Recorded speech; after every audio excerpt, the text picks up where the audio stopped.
How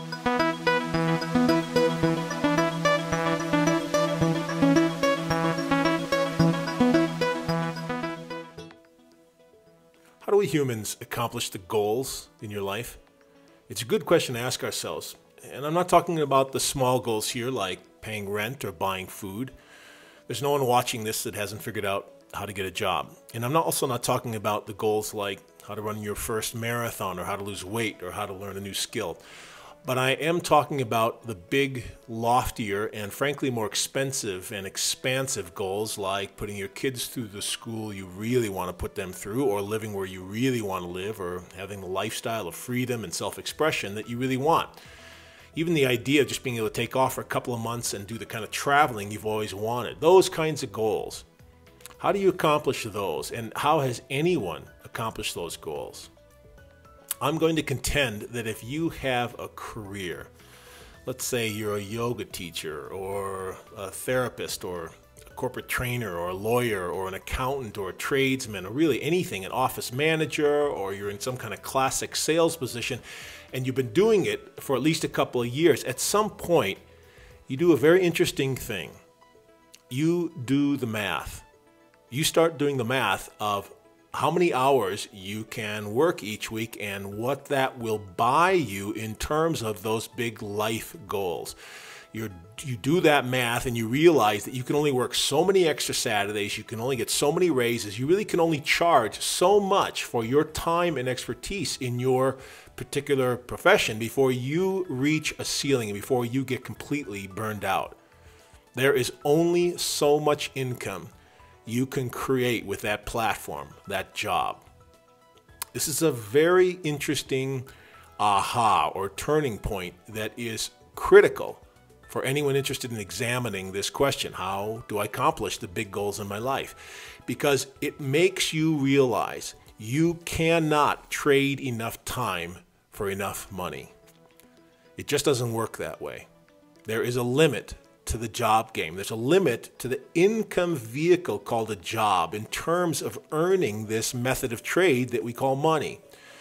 Now, there are a few options we have once we reach that particular insight, once you do the math. The first is you can keep dreaming, but with no game plan of action for accomplishing those big goals. The second way is you can lower the expectations. You think, well, I've done the math and it just doesn't add up. I'm going to have to give up on those goals, or at least some of them. I'd like to point out another way, and it's the way anyone throughout history has figured out how to get beyond a job's wage. And that way is through a concept called leveraging.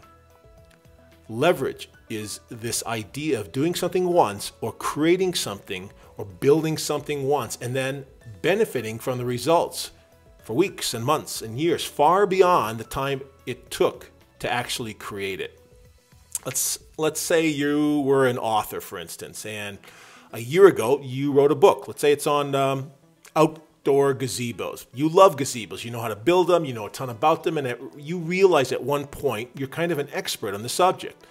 Now, that book took you 5 months of hard work to write. During that 5 months, you actually didn't get paid anything for the hours you put into it. And in fact, there was no guarantee that it would sell, but you had something to say and you got the book done. Okay, it's now a year later.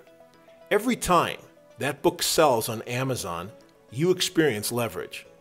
You experience the residual effect, in this case it's money, on something you did last year, and you earn it over and over and over again. This year, next year, for many years to come. There are a couple of ways in modern life to leverage something that you do, something that you created or started that helps you move beyond the treadmill of traditional trading time for money. Being an author, being a musician, selling your songs. You can even do it through owning property and then, renting out the apartments, for instance. The fascinating thing with leveraging is that, like all things, what you leverage naturally finds its audience. And in fact, it naturally finds its non-audience. For instance, I may not be interested in your book because I've got no interest in gazebos, and maybe even the large majority of people that you and I know, they're just not interested in gazebos. But that doesn't matter because enough people are. And that's how all leveraged things in information and goods works. They naturally find their audience. They naturally find their network of people who can't wait to have what you offer. Back to jobs for just a second. A job can be awesome. It can be a great source of passion, and you may love what you do. And it is actually a great way for covering the bills, for learning new skills, and I'm not suggesting that you quit yours, quite the contrary. But I am suggesting this: a job is not an effective way of accomplishing your bigger, loftier goals, because you cannot trade enough time for enough money. There's simply a limit to how many hours you can work or how many more clients you can add. The other thing with a job is that when you stop working, you stop earning. So once a person gets this insight, figuring out how to leverage you in your life is the big question. And everyone has to figure that out. Everyone has to figure out what that is.